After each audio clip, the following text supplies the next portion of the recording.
আমরা আজকে যাব একটা শর্ট ফিল্মের শুটিংয়ের জন্য। সেটার জন্য আমাদের অ্যাক্ট্রেস আমার বাড়িতে পৌঁছে গেছিলো ভোর 4টের সময়, কারণ আমাদের কল টাইম ছিল 4টে। তো আমরা রেডি হয়ে বেরিয়ে পড়ি। তো আমাদের প্রথম লোকেশন ছিল হাওড়া ব্রিজের কাছে একদম। তো এই লোকেশনটা খুবই সুন্দর ছিল। সকাল সকাল যেহেতু একটু ফাঁকা ছিল, তার জন্য আমরা তাড়াতাড়ি শুটিং স্টার্ট করে দিই, এবং সানডে ছিল বলে চারিদিক দিয়ে শুধু প্রি ওয়েডিংয়ের ভিডিও দেখছিলাম। তার মধ্যে এই ভিডিওটা আমার খুব ভালো লেগেছে। এই পুচকি মেয়েটাও নিজের মতন করে খেলছিল, তো সেটা আমি একটু ক্যাপচার করেছি। আর সেদিনের আকাশটা এত সুন্দর লাগছিল সকালের। নর্মালি এত সকালে তো যাওয়া হয়নি কখনোই। আর খুবই সুন্দর দৃশ্য ছিল এই হাওড়া ব্রিজের কাছে, এবং ওয়েদারটাও খুবই সানি ছিল, তো আরও বেশি ভালো লাগছিল। তো তারপরে আমরা ওখানে অনেকক্ষণ বেশ শুটিং হলো।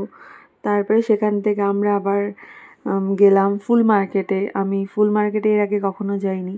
হাওড়ার ফুল মার্কেট শুনেছি সবথেকে বড় ফুল মার্কেট। তো সেখানে আমাদের কিছু শট নেওয়ার ছিল, তো সেখানে যাওয়া হলো। এরপর ফুল মার্কেটে আমাদের সমস্ত শ্যুট কমপ্লিট হয়ে গেল, এবং এখান থেকে আমরা বেরোবো হচ্ছে এখন প্রিন্সেপ ঘাটের জন্য।